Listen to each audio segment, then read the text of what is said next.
I am an economist at Tel Aviv University, specifically a macroeconomist. I specialize in economic growth, the analysis of long-term trends. And it's through those visors that I happened to look at Israeli data for the first time 25 years ago. And it not only blew my mind, it changed my life.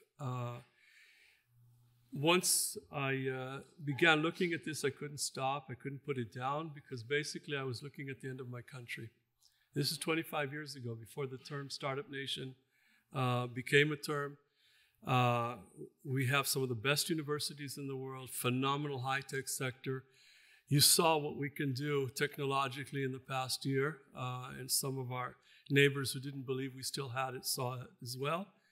So what am I talking about? What's the problem here? Well, we're situated on long-term trajectories that are simply unsustainable. Just to give you a sense of what I'm talking about, I'm going to go much more deeply into this when we speak. But roughly half the kids in Israel today are receiving a third world education.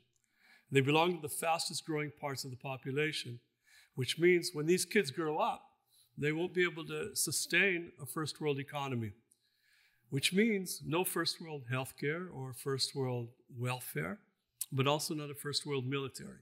In other words, we are headed in the direction of becoming a third world economy, except that we won't because of the neighbors that we have, and they're seeking the opportunity to basically prevent us from being on Earth. So what we're talking about here is definitely existential. And I have spent the past 25 years trying to wake people up, shake them up, and get them to see the big picture, which is really difficult when you're developing into the startup nation and everybody is basically talking about how wonderful you are and in terms of technology, like basically a superpower, small Silicon Valley. So if it ain't broke, don't fix it. Well, this past 2 years, it became very clear to many people in Israel it's broke. And I'm not just talking about what our neighbors did to us. I'm talking about what we did to ourselves internally. What that created and still is creating is the best and most important opportunity that we have had to actually get our act together. We've received a glimpse of the future. And in several decades, 2, 3, 4 decades, what we saw today, in the past year, or the 9 months that preceded the past year as well as the past year, we will get with compounded interest when the groups that basically comprise the government now won't need a criminal defendant to put together a government. And I have to say, put this on the table. We are apolitical, believe it or not, despite what I just said. Okay, we meet with the right wing, we meet with the left wing, with the religious and non-religious. Where we draw the line is on democracy. And that was what was put on the line in Israel this past year. And it is being threatened by groups that don't see democracy as a major goal. And they will be a majority at some point. And so the question is, what do we do about that? At Shoresh, we created Shoresh a decade ago. We, meaning Professor Eyal Kimchi from the Hebrew University, I'm from Tel Aviv. He's a microeconomist, I'm a macroeconomist, so it works together in that way. And our goal is basically to take the cutting-edge economic tools that we have in academia and apply them to Israel. And we do it with a group of 8 researchers, including ourselves, all with graduate degrees in economics at the Shoresh Institution. And basically to get the word out, get these findings into everybody's face.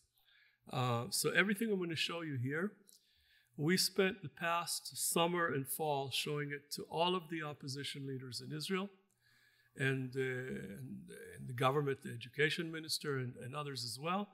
But the point is, this is about saving Israel, literally saving Israel. It's not a right-wing or left-wing or religious or secular issue. It's about saving Israel.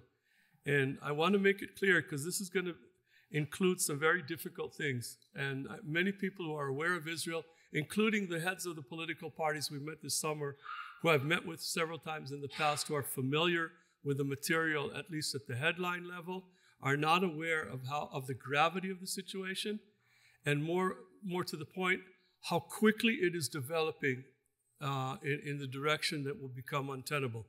We basically have just a few years to get our act together. Otherwise, things that we cannot pass today in the Knesset will become impossible to pass. Having said that, again, this is the opportunity.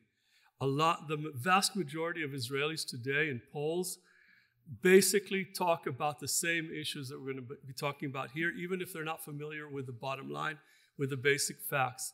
And so I'm going to go into that a little bit more towards the end.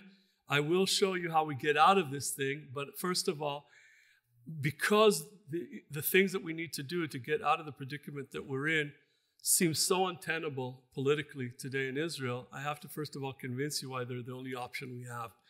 Once I convince you, hopefully I can convince the rest of the country, and we get out of the situation. I should point out that everything I'm going to show you, and a lot more, is all on the website, the Shoresh website, which you can access and see. Now, Harriet told me that you can't hear me so well, but I move around too much, so I'll try to stay in one place so you can hear me a little bit better. So what I'm going to talk about. First of all, we need to get the facts straight. People tend, not just in Israel, we didn't invent the wheel here with going with your guts, okay? But people tend, we're inundated with data, and we take little bits of data that fits whatever beliefs we have and run with it, okay? And it's often completely wrong, okay? So I want to try to, in some of the major areas, set things straight with regard to Israel. Are we a startup nation, or are we a nation that has really phenomenal startups, okay? And I'll make the distinction in a moment. Lost decade may be a term that you're unfamiliar with, but it's something that's on the mind of many, many Israelis today.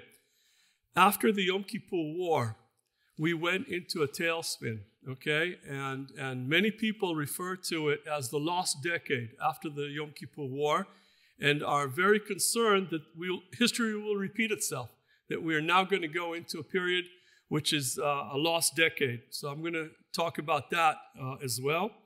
Again, I'm sure that most of you have no idea what I'm talking about. That you will by the time I'm done.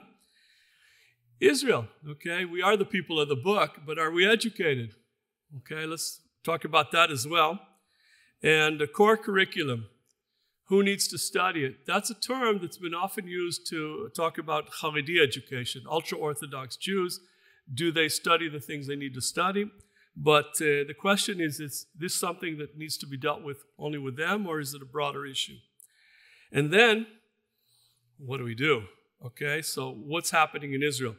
First of all, we can gain a lot of information when we look at separate towns or cities in Israel where Haredim moved in, okay? And how quickly did the process envelop, and what happened to these towns within a few years, okay? So that's one. The second thing is, what is the overall demographic direction of Israel? This is finally a term that people are beginning to speak about in Israel, our demographics. And then there's the issue of unequal, unsustainable. Who serves and who doesn't? Who pays taxes and who doesn't? Who works, who doesn't? And so on. So I'm going to be discussing each of these. And finally, I'm going to show you a roadmap that we have shown. Again, this is what I'm showing you here is almost identical to the Hebrew version that we showed every single one of Israel's political leaders in the opposition, including the president of Israel and one of the government ministers, the Minister of Education. So these are the things that we're going to discuss here. And I'll begin with Startup Nation, or Nation of Startups. Well, when we look at productivity, okay, and this is what determines wages, how much do we produce at the personal level, at the worker level? High tech in Israel produces 25% more than the OECD. What's the OECD? Basically, it's the family of developed nations, including some that are not so developed. So there today, 38 countries in the OECD, basically all the developed countries are in, plus Chile and Turkey and Mexico and other countries that may or may not, depending on your own definition of what a developed country is.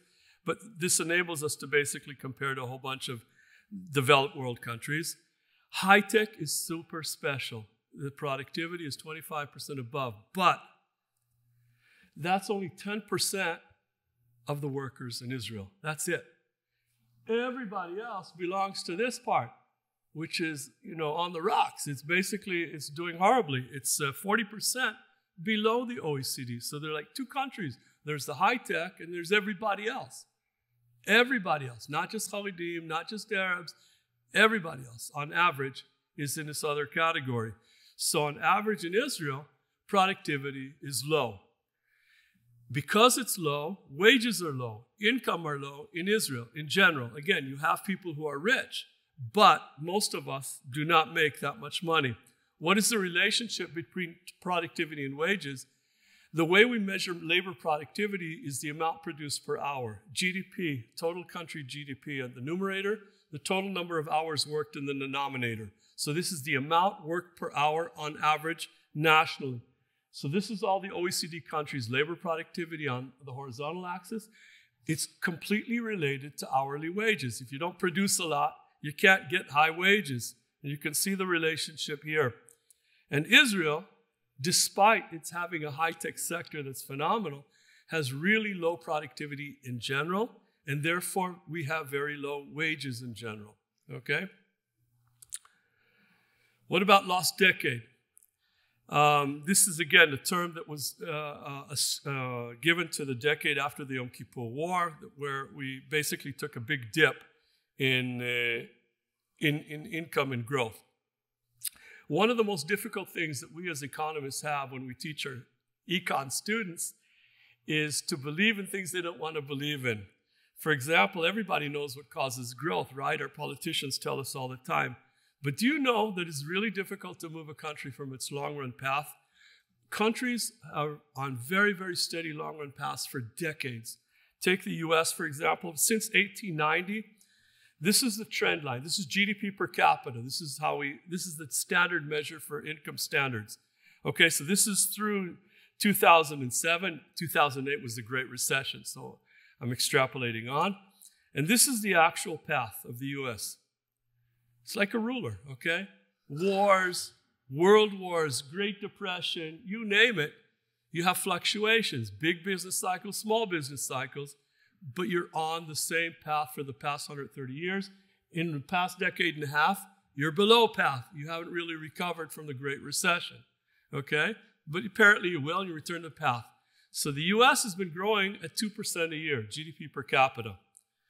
Israel, since the Yom Kippur War, if we do the same kind of experiment, this is the path through 2000, and then extrapolating on for the rest. Because until 2000, we had wars, triple-digit inflation, aliyah, immigration to the tune of a fifth of the country within half a decade. And yet, guess what? None of those things change growth paths. Okay? A lot of the things that we believe are important are not determining long-run growth. They determine fluctuations around the path. You can really screw up a country, but it's really difficult to change paths. Now, here's the problem.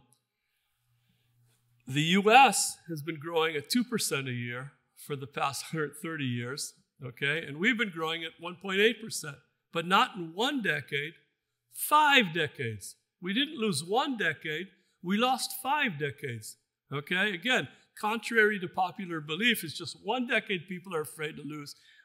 If we were repeating this process, we're going to be in a heap of trouble for our grandchildren when our grandchildren will be our age. And you can see this is the Intifada. We fell below trend. We recovered, okay? That's what we do. When our back is to the wall, we take care of business and we fix things. Then you have COVID, again, below the path, and then we return, okay? But nothing that occurred during this period affects the long-run path. Why? Because what determines long-run growth, again, as opposed to what most people think, it's the foundations, it's the infrastructure. Not just the physical infrastructure, but probably even more important, the human capital infrastructure, education. Nothing is more important than that, okay? And there are no big changes usually in that regard over time. Not in the physical, not in the human capital. And so countries develop over time along the same path. We'll get back to that. So are we educated if we're talking about infrastructure? Well, here too, many people, including many of my colleagues, we tend to go in the direction of what's easy to measure, quantity of education. But is that what's important? Because when you look at Israel, the share of people with a tertiary or academic education compared to all of the OECD countries, number 2, Avis, we try harder. We have basically so many people with academic degrees, but what this doesn't tell you is that many of these degrees aren't worth the paper they're written on, okay? We're not the only country, by the way, with that issue, but it's not the number of degrees or how many people have degrees. What do they actually know, okay? I'm not going to develop that here. I'm going to develop it in just a second.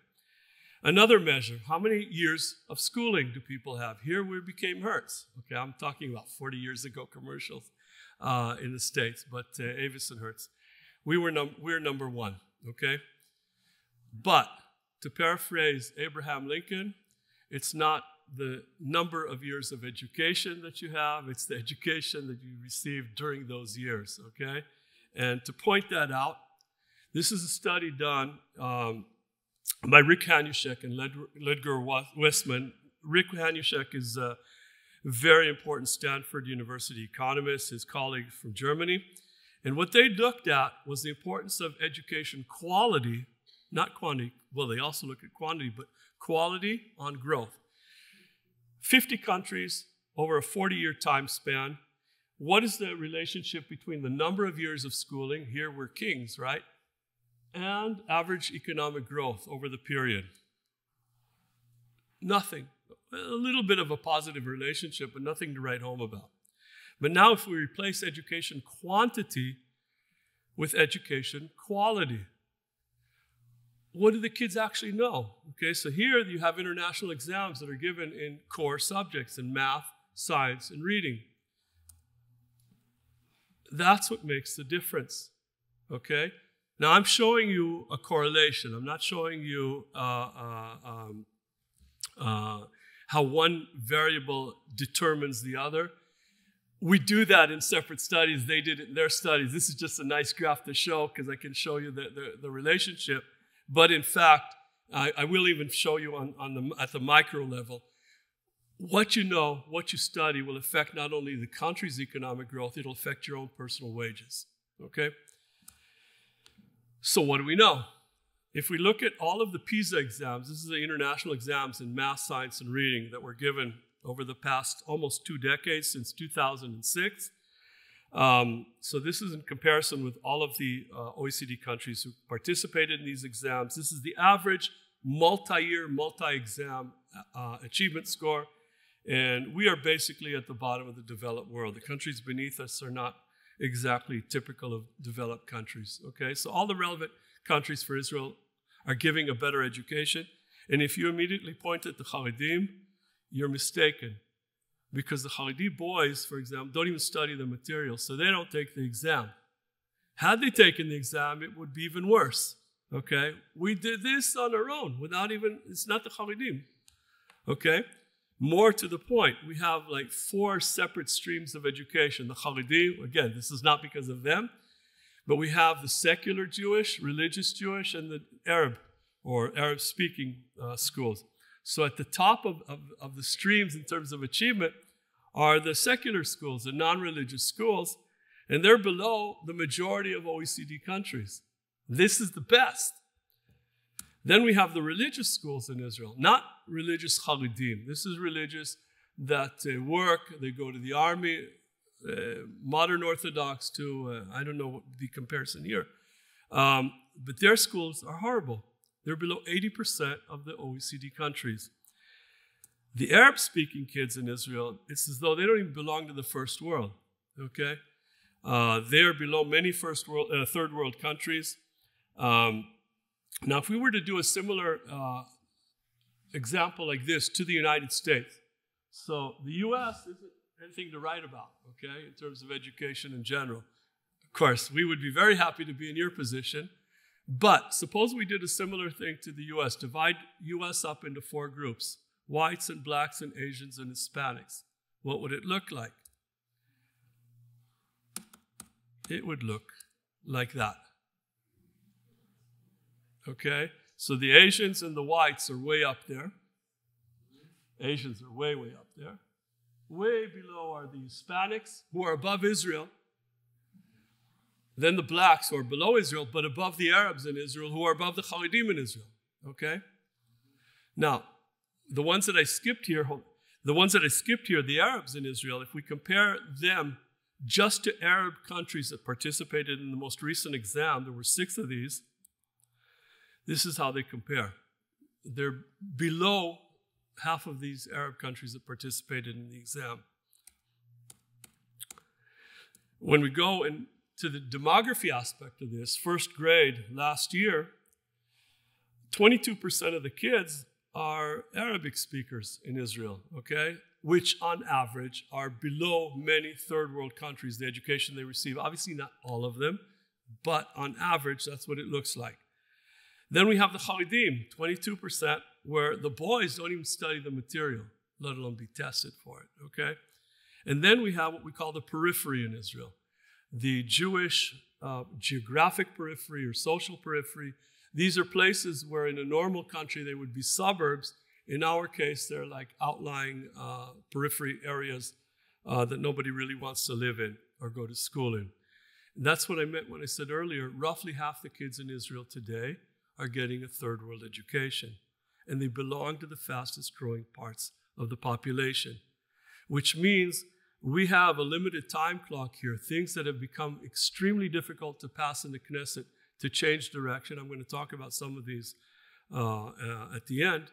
At some point, they'll become literally impossible. There is a moment, there's a democratic point of no return, where if we pass that point, game over. It's not good. The sky won't fall immediately, but there's no way back, okay?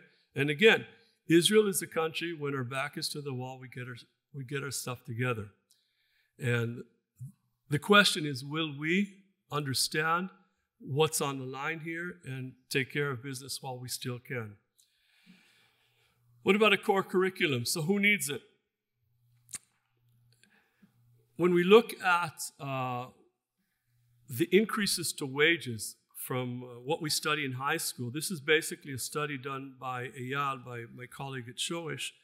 We had the Central Bureau of Statistics in Israel put together a database that includes everyone, every single person born in Israel over a multi-year period, because we each have IDs. And so you can go to the schools and find out what each kid studied in school, what their grades were, what the level of math they studied or level of English. Did they go to college? Which college? Who are their parents? How many siblings? Did they go to school in the periphery or elsewhere? So we don't need the personal information of everyone. Central Bureau of Statistics put it together. Basically, we have 100 attributes of everybody born in Israel, again, over a multi-year period, which enabled us to control for all of the other factors and net out what we were interested in. Doesn't matter what you study in high school, okay?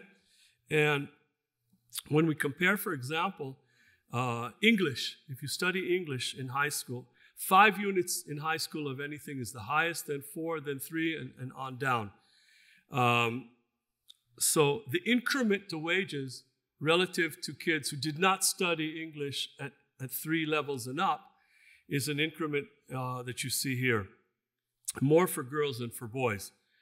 These are all the statistically significant results, okay? Now, math for girls. The higher the level of math, the greater the wage increment, okay? And this is math without any science. Now, you hear people here in the States always talking about STEM, right? Because it includes science. But what science are you including? We can have an answer here, okay? This is what it looks like for boys. It also increases with a level of math. But now, when we talk about the boys and the girls with 4 units of math, let's add science. Biology, chemistry, physics, and computers. And see the boost, okay, for girls and the boost for boys. And now if we take the boys and the girls who studied math at the highest level and add the highest levels of the STEM courses, of the science courses, the bang for your buck is higher. In fact, The best combinations, 5 units of math, 5 of physics, and 5 of computers, and more for girls than for boys. Now, one of the things that we know in Israel, girls do not study science nearly as much as the boys do. Boys don't study that much either. Girls much less. And when they do study science, you know which science they study? Biology, which gives you the least kick financially afterwards, okay? So basically, we know how to give pointers to policymakers. What are the issues that need to be studied, at least in terms of what affects you economically afterwards, okay? Obviously, not all of the issues, but there are ways to deal with this. So what about the Haredim? Since they don't study the material, they don't get tested because of their political power. They don't get tested. But we have a Bank of Israel study that was done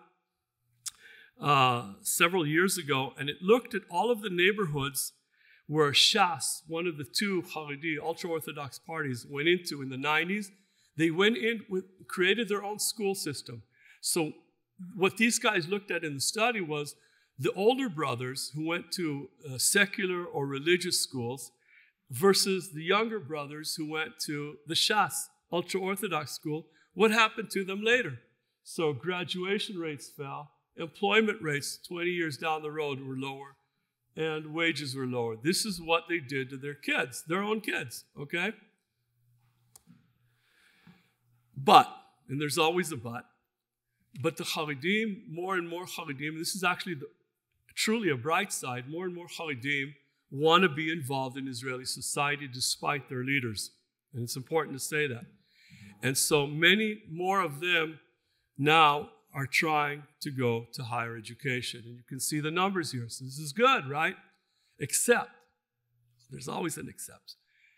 There are more Haredim. You can't just look at the absolute number of Haredim and write your ticket here that everything's going to be fixed, because what they tell, their leaders tell the public, we study so much better than you that within 1 year we catch up, right?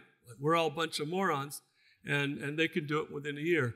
And here, look, see, everybody's going to college. But, again, not only is it not relative to the society, it's primarily the women who do study more than the boys.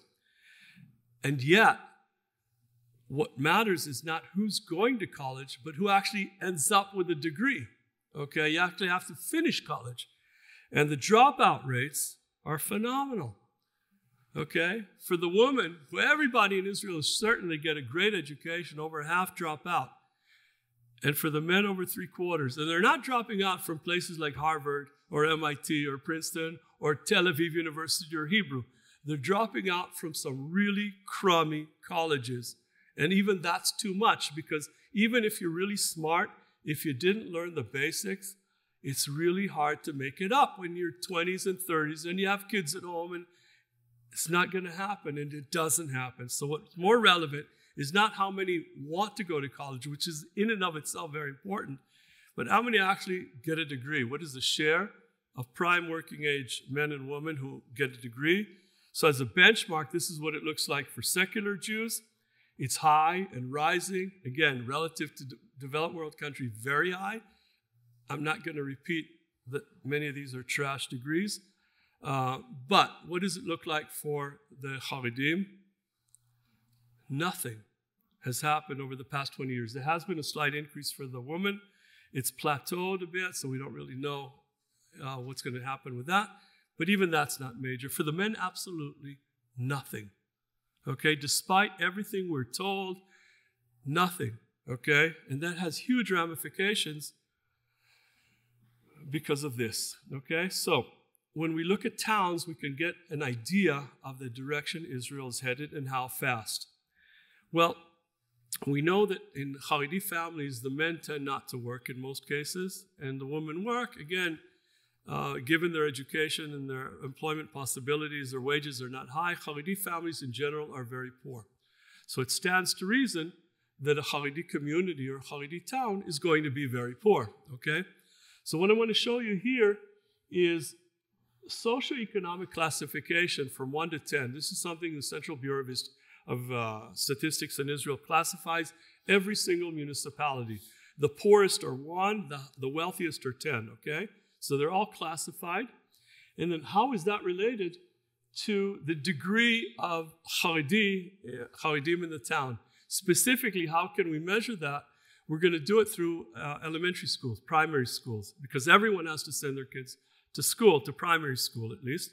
And so what is the share of Haredi kids in primary school? And how is that related to whether the town is wealthier or poor? And as you might imagine, the more it's a Haredi town, the poorer it is. So there's nothing earth-shattering here. But now look at specific towns. One town, which happens to be the biggest city in Israel and also our capital, Jerusalem. If we look at the primary school kids in Jerusalem, what is the share of secular school kids and religious school kids, non-Haredi, over the past 3.5 decades? How has it developed? Secular kids were a third of the kids in the late 80s, early 90s. They're 9% today, okay? They just left. The religious, it's also declined, nothing like the secular, but still a decline. And in fact, when we look at the distribution, the most recent data on the distribution of primary school kids, you can see what Jerusalem looks like. 46% are Haredim, a third are Arabs, 11% are religious, 9% secular, and you can see what's happening to those two small slices over time. So how has that been translated into migration? When we look at how many Jews left Jerusalem for every 100 that migrated to Jerusalem, you can see the trend here. More and more are leaving. Now, the data doesn't tell us who they are, religious, non-religious, so on, but you can see from the school data, you can get a pretty good idea of that. Now, here's the problem. The people who are most educated, most skilled, are generally wealthier, okay? And so what happens is a huge and growing dependency of Jerusalem, the town or the city, on Israel, the country, just keep its nose above water financially. This is what it looks like, the income from municipal taxes versus income from the government. The baseline is 1985. You can see, especially in the past 15 years, how they've increasingly become dependent on Israel. Now, Jerusalem has Israel to take care of it when it becomes all Haredi or Arab, okay? What happens if Israel becomes Jerusalem? Who's going to take care of us? Okay? So to broaden this a bit further, when we look at the socioeconomic classification of Jerusalem, when this process in the schools was happening, again, 1 is the wealthiest, 10 is the wealthiest, 1 is the poorest, and compare them to 3 other big cities in Israel. Most cities don't really change very much. And in case of these 3, Tel Aviv is a relatively wealthier city. It's at number 8, 2 rungs below the top, and remain that way. Haifa, 1 rung below, very steady. Beersheba in the Negev is a middle-class city, very steady. Now, take a look at Jerusalem. Jerusalem began like Beersheba. But this is what happens when you drive out the most educated people in your town, okay? You become very poor and very dependent on others. So now, what I want to do is broaden this. Look at every single town in Israel. Some became wealthier, some became poor, some remained the same. Some remained the same.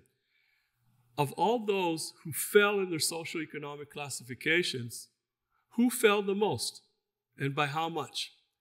The biggest fall was like Jerusalem's, 3 rungs on these classifications. Nobody fell by more than that. And there were 4 such towns: Jerusalem, a town called Beit Shemesh, Arad, and Givat Zev. All of them fell, okay? And what I want to do now is basically show you how the composition of these towns changed and how rapidly it changed over this time. Now, the direction they're heading is of towns that began as Haredi towns and remain Haredi towns. This is the direction that all these towns are headed right now, okay? So if we look at the schools, primary school registration in each of these municipalities, okay? So in Beit Shemesh, in the year 2000, 36% were Haredim. Just over a quarter were secular schools. and the remainder were in the religious non-Haredi schools. This is 24 years ago. Within 24 years, only 24 years, yeah, I told you, this is happening faster than anybody imagined, okay? 85% Haredim, only 4% are secular, and the remainder also driving out the religious Jews.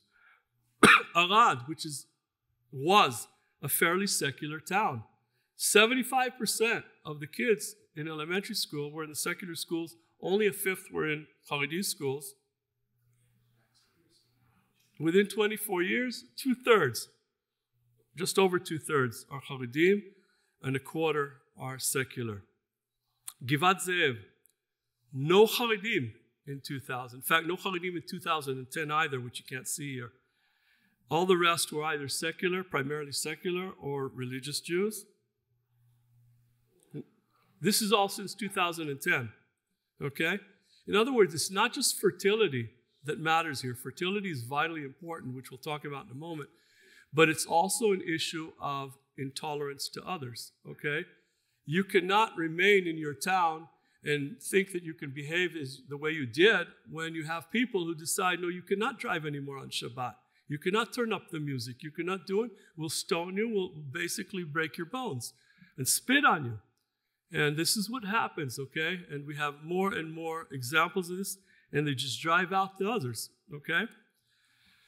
So now let's talk about the demographic direction of Israel. Fertility rates in the country for all of the different groups look like this. This is what it looks like for the Jews and for the non-Jews.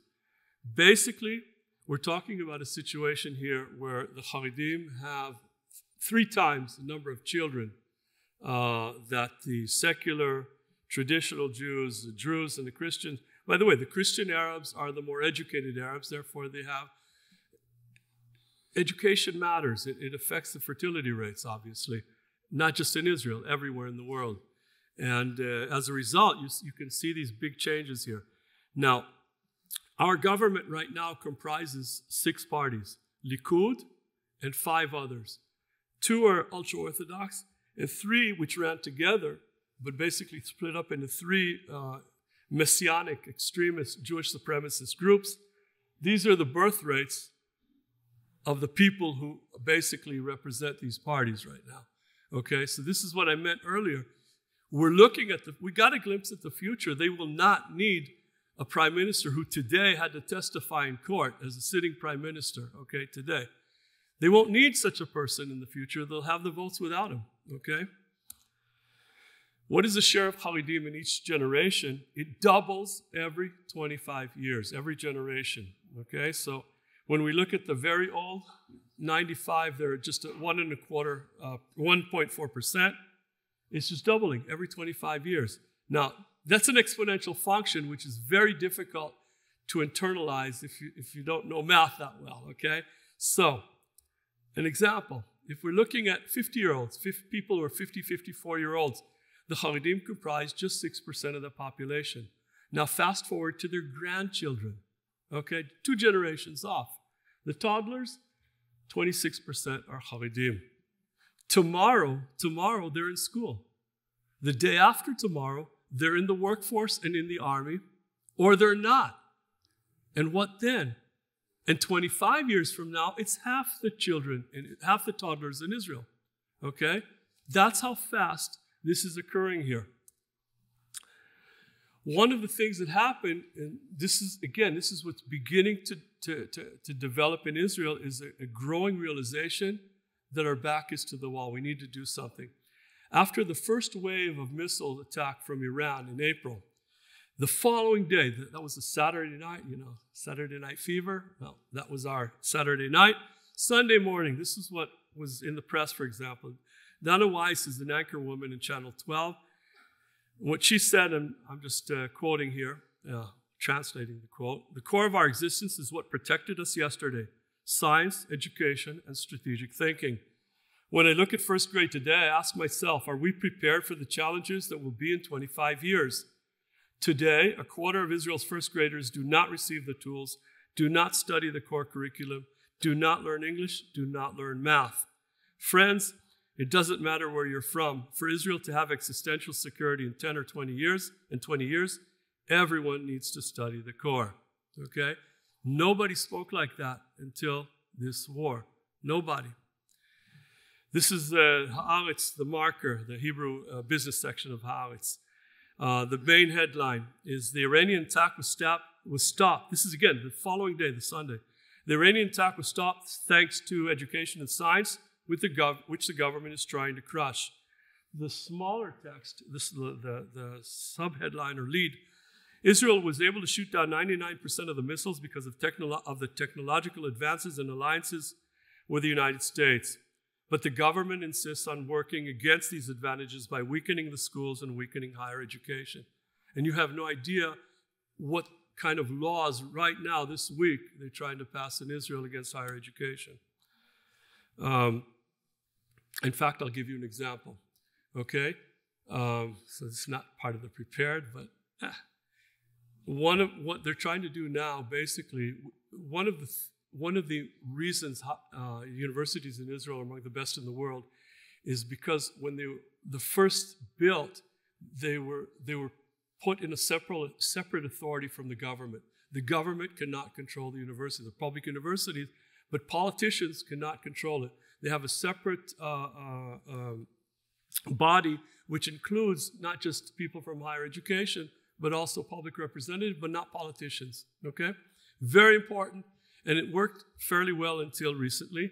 The law that the government now, this past week, wanted to pass, it put only a part of it forward yesterday in the Knesset, is that the power will move now to the education minister, who will decide who of the faculty members is inciting, is saying bad things, and so on, and can fire him, no pension, no anything, just remove him from academia.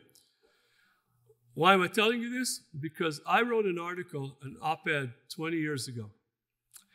And it was a time when our education minister was proudly announcing the big achievements in the most recent PISA exam.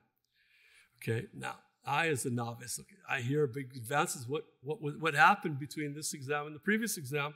I went and looked at the statistics, and it turned out that Israel, you're allowed to remove from the sample up to 5% of the kids, live in rural areas, special ed, and so on. We removed 25%, okay? So clearly we improved because we selected a sample that would do better, okay? So I wrote this little op-ed about how we're manipulating the data. I get a call a few days later from the university president. I don't know the university president. What do I have to do with you? So you don't know who just called me. The education minister just called me demanding that I fire you immediately for lying about Her Majesty. So she didn't even understand the limits of her power, but now they're trying to do it formally, okay? So just to give you a sense of what we're talking about here. Unequal, unsustainable. The standard maximum amount of reserve duty until the war was 18 days if you were a non-officer and 28 days if you were an officer. And this was up to the age of 40 or 45, you would be doing reserve duty. Now, this is old, by the way. We need like double that amount. We had a huge number of killed and injured, and we need more basically just to defend the borders right now because we learned what happened when we were so thin. So clearly we need more. The IDF is screaming for more.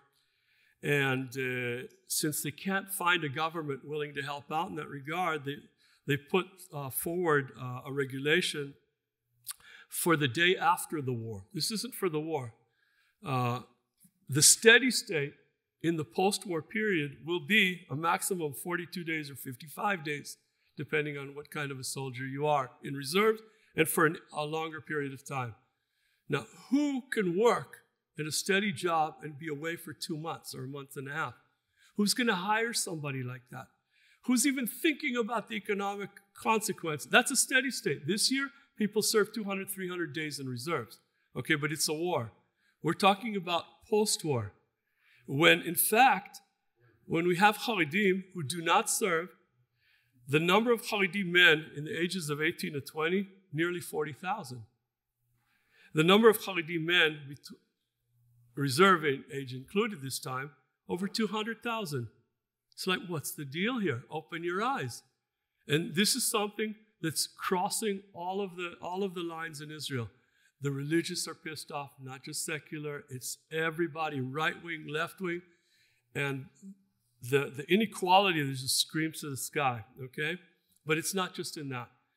When we talk about money, who pays taxes and who receives benefits, an average non-Haredi Jewish household pays on average about 4,500 shekels a month and receives benefits to the amount you see at the top, but they're minus 2,200 in general. Arab Israelis who are poor pay less taxes, and this is the benefits that they basically are even. They're in the plus column by 300 shekels a month. The Haredim, who are also poor, pay little taxes, but because they have huge political power, get a lot of money. So they're getting like nearly 3,000 shekels per household each month. And this is an underestimate because it doesn't include the cost of in-kind, of all kinds of subsidies and all kinds of other benefits that they receive. We talk about income tax. Who pays income tax in Israel? So this isn't all the tax. It's the direct taxes, the income tax. The top two income deciles, 20%, pay about 90% of the income tax. And that's slowly rising because we're leaving behind more and more of our population who's not in the game, okay? In fact, half the population is so poor, they don't reach the bottom rung of the income tax ladder. They pay no income tax, okay? And we're not doing anybody a favor by giving them a good education. We need them. Okay? And we need them to have the skills to work in a modern economy, to know what they're voting on when they have votes, okay? So they can ask critical questions of the people they're thinking of voting for. When we talk about high tech, so I already showed you that roughly 10% are employed in high tech. These guys alone are responsible for half of our exports. Half. And in fact, not all of these guys are high tech people. Only 6% of the workforce is in high-tech occupations in high-tech. When we talk about the healthcare sector, it's rather big. How many physicians do we have? And what is their share out of the adult population, 25 and up? 0.5%, 0.6%. Who teaches the physicians and the engineers and the computer scientists? It's the university's senior faculty, 0.1%. In other words, we have a country of 10 million people today. You don't need 1 million or 2 million to get up and go to have a disaster. This group, and that group, together, less than 300,000 people. Entirely, not all of them are geniuses, okay? If you have a few tens of thousands, possibly just a few thousands of the right people deciding, game over, this country has no future, it will not have a future if they get up and leave. Okay, that's where we're at right now. That's the precipice that we're at. We have to show them a vision. We have to show them that we know what the root Shoresh, that's the name of the institution, what the root issues are. And that somebody's actually going to tackle that and deal with it. Okay? Again, what we need to do, I'll get to in a moment. When we look at brain drain, the number of immigrants, from all the people who got academic degrees, in the years 1980 to 2010, how many left, how many returned? For every such person who returned in 2014, nearly 3 left. That was already up to 4 by 2018. The direction is obvious because Israel is below the U.S. and other countries in income and pulling further and further behind. You saw the growth rates, okay? The bigger the gap, the bigger the incentive for some not to remain in Israel. When we look at physicians, okay, this is all pre-war, all pre-war. The number of Israeli physicians in OECD countries relative to the total number of physicians in Israel, steadily rising for 20 years. The absolute numbers here are not big, okay? They're not big, and it's important to say that. We haven't crossed any critical mass here. The problem is the direction, and it's a very steady direction. The most recent data that we have, and this is something we just published now, the Central Bureau of Statistics looked at the first 9 months of 2023. This is the 9 months of the judicial coup attempt prior to the war. The war began on October 7th. So this is not including the war, who left in those 9 months, which we can measure in the first 9 months of 2024 that just ended now, okay? That's how we know. We don't know yet what happened in the war. We can only know what happened before. And we can compare it to previous years, the first 9 months of those years, okay? So when we look at the average number of people, of Israelis now, not brain drain necessarily, not talking about education, the number of Israelis, native-born Israelis, okay? I'm separating out immigrants because the problem with immigrants is even higher. We boast about the huge number of immigrants to Israel, but many of them, many more of them leave than native-born Israelis, okay? When we talk about, that's in this paper too, but I'm going to skip it. When we talk about Israelis, for the period preceding the judicial coup, okay, before all of the terrible 2 years, even then we have many more people leaving, 44% more leaving than returning, native-born Israelis. And then we have this past year, a slight dip of 7% in the first 9 months of 2023 that returned, and a huge increase in the share that left, okay? This is not irreversible, by the way. I mean, it's very possible that many of these people, if we get our act together, will still return. I don't believe we've crossed the point of no return, and I don't think you should either. We need now to fix things. That's the main point here, because the direction is very clear. All of this led to the sharpest letter I've ever seen Israeli economists, any economists write. Okay, as academics, we hedge our words. We put a million footnotes and footers and all kinds of explanations. You know, we're saying this, but on these conditions. No, this is a very, very sharp letter by basically the cream of the crop of Israel's economists. And what did they say? What I'm going to read for you here is not me at this point. It's not the Shoresh Institution. These are the top of Israel's economists. The language, I've never seen anything like this before. This was at the end of May when the Supreme Court had to make a decision about the Haredi draft, whether they need to be drafted or not. The bold is not me. It's in the letter, but I'll read you the bold. In light of this, we, Israeli economists, are issuing a clear and emphatic warning that the combination of policies of Israel's governments over time and the high growth rate of the Haredi population is leading the country towards an abyss, one that poses a very real and a very grave threat to Israel's economy and society, including to the Haredi community itself. And by the way, the data here comes from us, but I did not write this letter on purpose. I did not want to be the one that writes it because everybody in Israel pretty much knows what I think. And this was important that somebody else write the letter and other people sign it. Without a change in the current trajectory, these processes endanger the country's very existence. Many of those who bear the burden will prefer to emigrate from Israel. The first to leave will be those with opportunities abroad, physicians, engineers, high-tech workers, and scientists. Israel's remaining population will be less educated and less productive, thus increasing the burden on the remaining productive population. This, in turn, will encourage further immigration from Israel. This process of a spiral of collapse in which increasingly larger groups decide to immigrate will further deteriorate the conditions of those who remain, while severely impacting populations with fewer immigration options, including the Haredi population itself. This issue of spiral of collapse, it happens.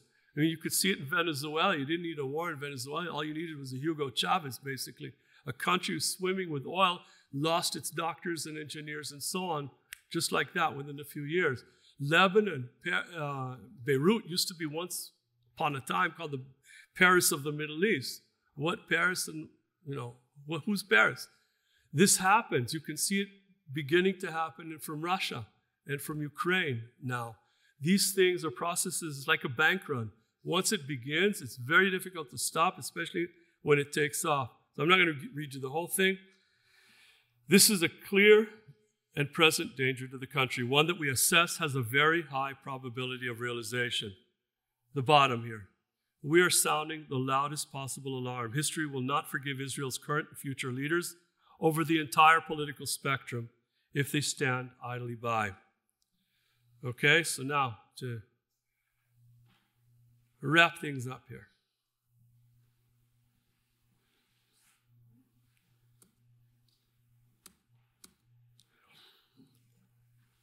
We showed what I just showed you here, like I said, to everyone this summer.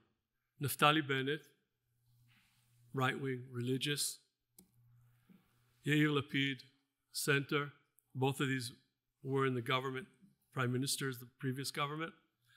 Yair Golan is left-wing, okay? Same thing to every single one of them. Benny Gantz. Some of these you may be familiar with, others you may not. The leaders of every single one of the parties in the opposition. The president of Israel. Everyone saw the briefing you just saw. Gadi Eisenkot was the former chief of staff. These two are among the leaders in their party. Gideon Sa'ar. This is in the Knesset this summer. Everything, we just went ballistic this summer. We decided we're going to try and bring these people together. Something that can overcome their differences on the traditional issues and fix what needs to be fixed here. Yoav Kish, this is the education minister. He's the only one in government willing to talk with us at this point. Basically, willing to talk to us is the right expression, because that's basically what he wanted to do, just talk and not listen. Moshe Leon, the mayor of Jerusalem. All of this is really right now in the past few months. So we decided to do something else. We decided if it's not enough to meet the political leaders. By the way, every single one of these guys agreed with what I'm going to show you. 4-point plan, okay? They all agreed with the points. The problem is to bring them together. And so what we did, what we've started to do now, is to meet with editorial boards of some of the top press in Israel to try and change the public discourse to these issues. So Ynet is probably the top news site in Israel. Israel Hayom is a right-wing paper that was created by Sheldon Adelson, basically to benefit Bibi in the past. And Makor Rishon is right-wing religious. In fact, these guys right here asked me to write an op-ed for them to reach their audience. We're coming together on these main issues here.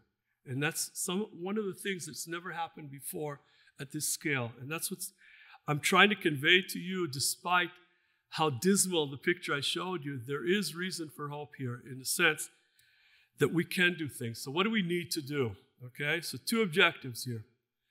The first is to return the country to a sustainable trajectory, okay? And the second one is to make sure that we remain on that trajectory. 4 things, 2 in the first, 2 in the second. The thing we need to do is overhaul our education system.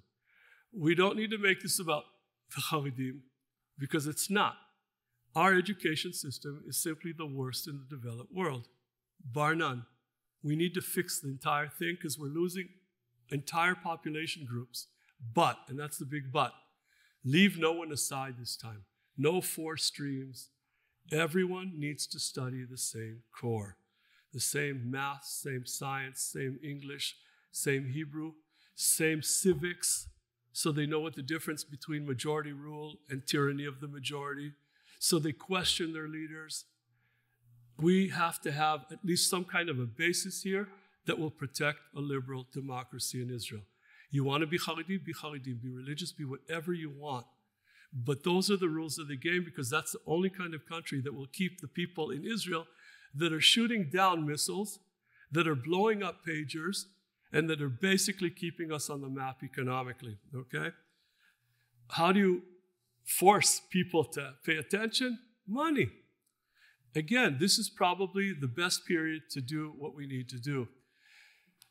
The army, rebuilding the army, is going to cost tens of billions of shekels that we do not have. Rebuilding the north, rebuilding the south, rebuilding the shattered lives of people.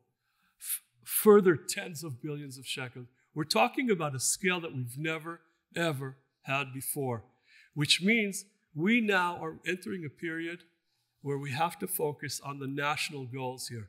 These are the things that we need to do to protect Israel, to return to our borders. We need to focus on the national issues, which means we do not have excess money for sectoral issues, for coalition issues, for all of the things that we've been spending on. We do not fund, in my opinion, we should not fund any more any school that does not teach a complete core curriculum. End of story. I mean, you have to be a part of the ball game here. No other option. We cannot finance lifestyles of non-work. We have one of the lowest labor force participation rates in the world, in the developed world. Okay, why? Because we finance people, we enable them because they have a lot of political power. Okay? So, what do we need to do? We need to do these things. How do we do it? Basically, and how do we make sure that the next government doesn't overturn everything? We have to change the system. Okay, we don't have to invent the wheel here. And this is not my area of expertise, so I'm not going to expound on what I think we need to do.